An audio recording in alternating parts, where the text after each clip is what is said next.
करोड़ों यूथ के inspiration, ideal, India's leading business tycoon and industrialist Ratan Tata ji के बारे में आज हम बात करेंगे और उनके लाइफ के कुछ किस्से, फैक्ट्स और ऑब्जर्वेशंस हमारे अंदाज में आपके साथ शेयर करेंगे। So let's start with the story of Indian big shot Ratan Tata.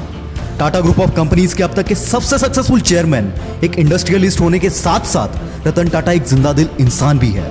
ये उनकी स्टोरीज से आगे आपको पता चल ही जाएगा। इस दुनिया में ऐसा कोई बंदा नहीं जो इन्हें पसंद ना करता हो। बचपन में ही इनके माता पिता का डिवोर्स हो गया। उसके बाद रतन टाटा अपने दादी के साथ रहने लगे। बचपन से ही उनकी दादी ने उन्हें एथिक्स और मॉरल का पाठ पढ़ाया, यानी चाहे कुछ भी हो जाए तुम्हें ऐसा कोई कदम नहीं उठाना है जिससे खानदान पे कोई आ जाए, और इसको रतन टाटा आज तक फॉलो करते आ रहे हैं। अपनी स्कूलिंग खत्म करते ही रतन टाटा ने अपने हायर एजुकेशन के लिए अमेरिका के कॉर्नल यूनिवर्सिटी में एडमिशन लिया। ग्रेजुएशन के बाद उन्हें आईबीएम से जॉब ऑफर हुआ। आईबीएम उस वक्त दुनिया की सबसे बड़ी कंपनीज में से एक थी। कुछ महीनों तक रतन टाटा ने आईबीएम में जॉब भी किया, पर उनके दादी की तबीयत खराब होने के चलते उन्हें इंडिया वापस लौटना पड़ा। वापस आते ही रतन टाटा टाटा स्टील्स में काम करने लगे, पर यहाँ काम करने में इनका दिल नहीं लगा। जब रतन टाटा ने यह बात जेआरडी टाटा से कही, तब उन्होंने नेल्को कंपनी संभालने का काम रतन टाटा को दे दिया। नेल्को इलेक्ट्रॉनिक सेक्टर में काम करती थी, जो कि उस वक्त बहुत लॉस में चल रही थी। और यहाँ आता है ट्विस्ट। नेल्को टेक ओवर करने के बाद कंपनी में हो रही गलती को ढूंढने के लिए रतन टाटा ने कंपनी को एनालाइज करना स्टार्ट कर दिया, और एनालाइज करने के बाद ग्राउंड लेवल से लेकर टॉप लेवल तक उन्होंने चेंज लाया। रतन टाटा के लीडरशिप में कुछ ही सालों के अंदर नेल्को के सारे डेब्ट्स क्लियर हो गए और नेल्को फिर से एक प्रॉफिट मेकिंग कंपनी बन गई।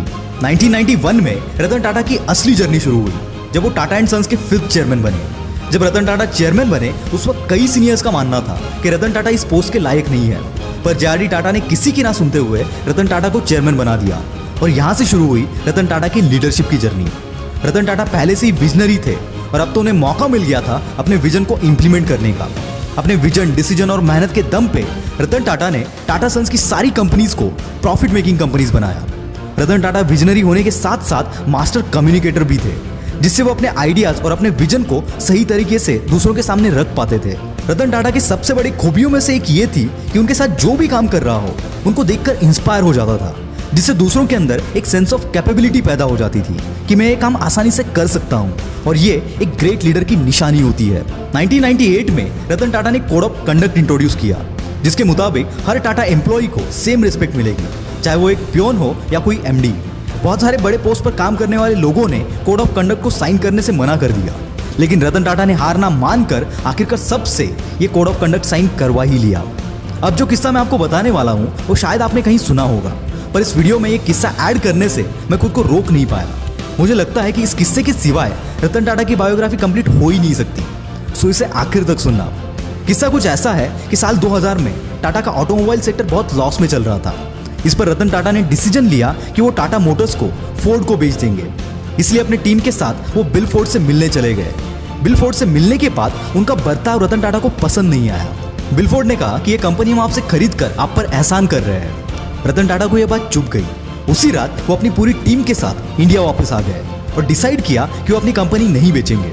रतन टाटा की एक खासियत है कि वो अपनी मेहनत और अपने विजन को एक कर्व में रखते हैं, जिसकी वजह से उन्हें कम टाइम में अच्छे रिजल्ट्स मिलते हैं। और यही फॉर्मूला रतन टाटा ने अपनी loss making company Tata Motors पर अप्लाई किया, और इसके चलते कुछ ही सालों में टाटा मोटर्स एक प्रॉफिटेबल कंपनी बन गई।